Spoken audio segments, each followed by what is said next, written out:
Before we get into the video, could everyone please subscribe to my FXmovies.20 channel? Thank you so much. I observed a transformation in Jake a few weeks ago, coinciding with the onset of Christmas decorations in the neighborhood. Jake, my amiable neighbor, had consistently been cordial and supportive. However, recently there was an unmistakable alteration in his demeanor. It was not merely the manner in which he greeted me or his light-hearted remarks regarding my appearance, it was the way he lingered, how his gaze appeared to connect with mine for a fraction longer than previously. Jake is in his late 20s, brimming with vitality. He possessed an exuberant personality that could illuminate any environment. He worked from home as a graphic designer, allowing me to see him nearly every day.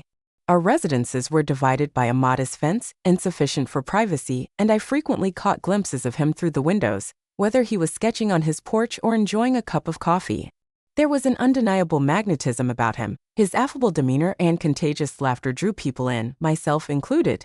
Since relocating to this house following my husband's demise, Jake had been a steadfast presence. He was the type of neighbor who instinctively recognized when assistance was required, whether it involved repairing a leaky faucet, carrying heavy grocery bags, or simply offering a comforting word on a difficult day. Jake was always there. I thought he was simply being a kind, friendly face in the wake of my grief, but now I wasn't so sure. It started with his compliments. "Mrs. Lynette," he'd say with that boyish grin that made my heart do a little flip, "you must have found the fountain of youth. You look better than most women in their 30s. Then he'd wink, leaving me both flattered and slightly flustered. I used to laugh it off, telling myself he was just being playful, but his words stayed with me longer than they should. I found myself looking in the mirror more often, smoothing down my hair and applying a touch of lipstick before stepping outside. It felt silly, almost like I was a teenager with a crush. But then his visits started lasting longer. If he came over to fix something, he'd linger afterward, leaning against the counter and striking up conversations that could last for hours. We talked about everything: my life with my late husband, dreams of starting his own design studio, the little quirks of our neighborhood. He listened to me with an intensity that made me feel seen, truly seen for the first time in years. One evening, I decided to test my theory. I saw from my kitchen window as Jake manipulated an object on his porch, the illumination from the porch light creating a pleasant halo around him, accentuating his strong jawline and disheveled locks. I yelled out to him as he traversed the brief distance. He glanced upward, a smile beginning to emerge on his lips. "Do you require my assistance once more, Mrs. Lynette?" I chuckled, shaking my head. "Could you aid me with a few matters?" Within minutes, he arrived. At my door, entering with the nonchalance of one who belonged, clad in a simple hoodie and jeans, he managed to exude an effortless charm.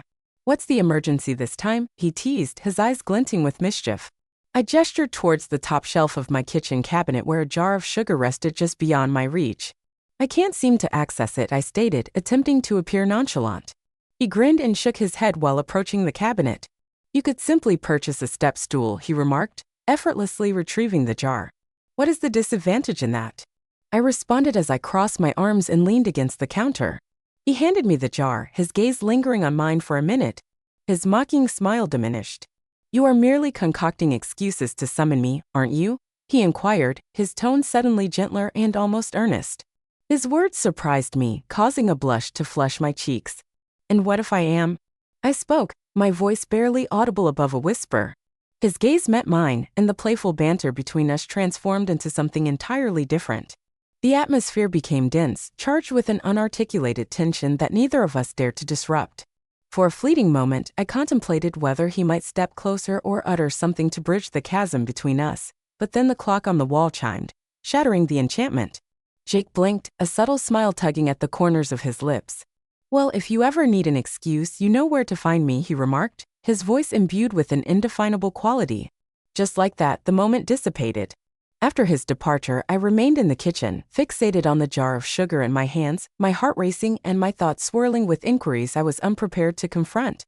I was aware of my situation. Jake was youthful, vibrant, and brimming with potential, while I was a widow burdened by the remnants of a lost love. Yet despite my reservations, I could not dismiss the feelings he evoked within me. As I extinguished the lights and retired for the night, I discerned a transformation in our relationship.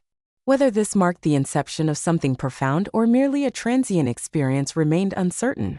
What was evident was that Jake had evolved from a mere amiable neighbor into something more significant, and I was apprehensive about confronting the implications of this change. As the days progressed, I increasingly found myself reaching out to Jake more often. At first, the reasons seemed practical, like changing a light bulb, fixing a squeaky door, or helping with something heavy. But deep down, I knew it wasn't really about the task, it was about Jake. The way his presence seemed to fill the house, the way his laughter softened the edges of my grief, and the way he looked at me like I was more than just a lonely widow next door. One particular afternoon, he was kneeling by the kitchen cabinet, repairing a loose hinge. The sunlight streaming through the window highlighted the faint. The shadow of stubble on his jaw and his rolled-up sleeves revealed strong forearms that flexed with every movement. I found myself staring, lost in thought. Just then he looked up, catching me red-handed. His brows lifted in amusement, and the corner of his mouth curled into a sly smile. "You know," he broke the silence, "you're not as subtle as you think." My heart raced. "I don't know what you're talking about," I replied, feigning innocence and quickly turning to busy myself with a dish. He chuckled, standing up and brushing his hands off. "Sure you don't?" He said, his eyes twinkling with mischief. "But for the record, I don't mind that." As I sat solitary in my softly illuminated living room during the evening, a glass of wine in hand, I repeatedly contemplated the moment. Was he sincere, or was there an unarticulated nuance in his tone that I had yet to acknowledge? The notion exhilarated and frightened me in equal measure. I had invested considerable time constructing a barrier around my heart to protect it from the prospect of loss once more. However, Jake prompted me to contemplate whether it was time to dismantle those defenses. The following morning, my reflections were interrupted by a knock at the door. Upon opening it, I found Jake holding a small potted poinsettia, its red foliage striking against the gray December sky. "For your Christmas decorations," he said, his voice warm and cheerful. I smiled, moved by the gesture. "Thank you, Jake, that is exceedingly considerate of you." "Mrs. Lynette," he remarked. In the subsequent days, Jake appeared to discover increasingly more justifications to visit often, presenting small tokens such as a box of chocolates, a book he believed I would appreciate, or a loaf of freshly baked bread from the local bakery. At other times, he would come merely to converse, sharing anecdotes about his profession or his aspirations for the future. One evening, while we stood by the fence dividing our properties, he unexpectedly invited me over for dinner, joking, "I promise I won't burn anything." His smile was as disarming as ever. Initially, I was reluctant to intrude into his life, perceiving it as crossing an intangible boundary. However, reflecting on the solitude and silence of my home, the prospect of enduring another evening in isolation became unbearable. Ultimately, I acquiesced, attempting to sound nonchalant, but I added a caveat: "If I find it displeasing, I am placing an order for pizza." His laughter resonated deeply, a genuine sound that warmed me more than I was willing to acknowledge. Jake's residence exuded coziness and character, with walls embellished by sketches and paintings, landscapes, portraits, and abstract designs that suggested the profundity of his creativity. The faint scent of cinnamon and fabric lingered in the air, intertwining with the aroma of his culinary endeavors. As we sat across from each other at his modest dining table exchanging stories and laughter, I experienced a sensation I had not felt in years. Hope. He inquired about my life. Prior to relocating here, my hobbies and aspirations, listening with an attentiveness that made me feel genuinely appreciated. "I believe I have never encountered anyone like you," he remarked gently, his gaze locking with mine across the table. I was gazing down, overwhelmed by the earnestness in his tone. "You are kind, Jake, but there is no need to flatter me." "It is not flattery," he stated, leaning forward slightly. "It is only the truth. However, while I value these times, they also evoke a persistent anxiety. What is this connection between us? Is it merely a profound friendship, or is it something more? And if it is more, am I prepared for it?" I had not permitted myself to have these emotions for anybody since my husband's demise. The prospect of reopening my heart and suffering the anguish of loss was intimidating. Additionally, the issue of our age gap loomed. What would others think or say upon witnessing our relationship? These inquiries circulated in my thoughts long after I returned home that night. I remained awake, grappling with doubts. However, one truth emerged. Jake had illuminated my life in a way I had not previously recognized as absent. Yet I could not dispel the sensation that we were at a crossroads, torn between the security of the known and the unpredictability of the unknown. As Christmas Eve approached, my thoughts increasingly centered on Jake. His laughter, kindness, and steadfast support rendered the season more radiant than it had been in years. Since my husband's passing, Christmas has always been bittersweet, a poignant reminder of my loss. But this year felt distinct. This year, Jake revitalized my spirit. Yet a portion of me remained hesitant. Was I overanalyzing his behavior? Could he merely be a considerate young man attempting to uplift his solitary neighbor, or was there a deeper significance? However, I inherently understood the truth. That morning, I awoke with an anxious energy that propelled me throughout the day. Perfection, not solely for him but for us. This was no ordinary evening, it was exceptional, and I yearned for Jake. I dedicated the day to making my living room into a comfortable romantic area, with candles flickering on every accessible surface, providing a beautiful golden glow that rendered the atmosphere enchanting. Additionally, I cooked his favorite cookies. Chocolate chips infused with a hint of cinnamon were artfully arranged on a platter, their warm aroma permeating the house and blending with the scent of pine from the Christmas tree in the corner. A bottle of red wine rested on the coffee table, accompanied by 2 crystal glasses that have remained untouched for years. I even dusted off an antiquated record player and discovered an ideal Christmas playlist of soft, soulful melodies that conveyed themes of love and hope. Once everything was prepared, I stepped back to survey the room. It was temperate, welcoming, and ideal. In the evening, I had anticipated, my heart racing at the prospect of Jake entering and witnessing my preparations. When Jake finally arrived, his reaction was precisely what I had envisioned. "Wow," he exclaimed, his voice imbued with authentic astonishment as his gaze traversed the room, absorbing the gentle illumination of the candles, the meticulously arranged cookies, the wine, and ultimately me. "Mrs. Lynette, this is incredible." I smiled, my cheeks flushing under his gaze. "On Christmas Eve, I wish to do something special for you.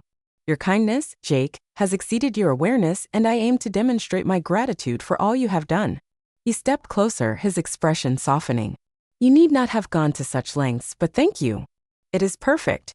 We spent the evening on the couch, sipping wine and engaging in discussion, which with Jake always felt effortless. Nevertheless, tonight there was an unusual intimacy.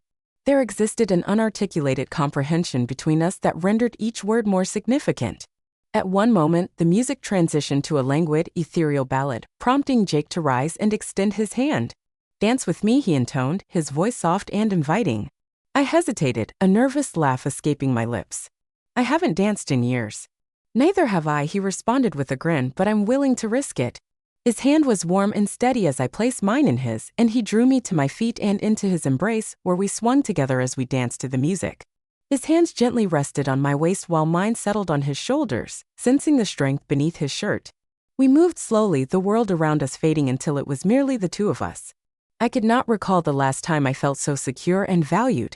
As the song continued, the atmosphere transformed. Laughter and levity yielded to a profound stillness, an unarticulated yet deeply felt connection. Jake's hands tightened ever so slightly, his gaze met mine as I felt his hand on my waist. Neither of us spoke, yet the atmosphere was charged with tension, burdened by the weight of unexpressed sentiments. He leaned forward, and the previously ambiguous space between us vanished in an instant that felt as delicate as glass yet as potent as the gradual movements of a rushing river. He appeared almost hesitant, as if posing a silent question I had already resolved in my heart long before this evening. When his lips met mine, it was neither abrupt nor rushed. It was gentle, akin to the initial drops of rain following an extended drought. His lips were warm and tender, imbued with a sense of care as though he feared shattering something invaluable. Initially, it was merely a brush, a fleeting connection that was tentative and exploratory. He lingered for a heartbeat, offering me the opportunity to withdraw, yet I remained silent.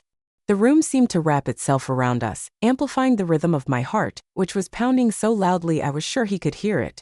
My pulse raced.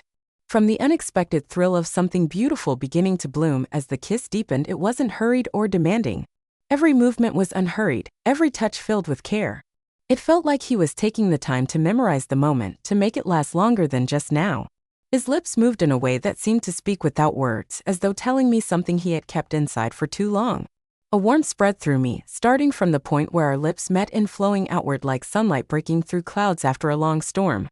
It wasn't just a physical sensation, it was emotional, a kind of gentle healing I hadn't realized I needed.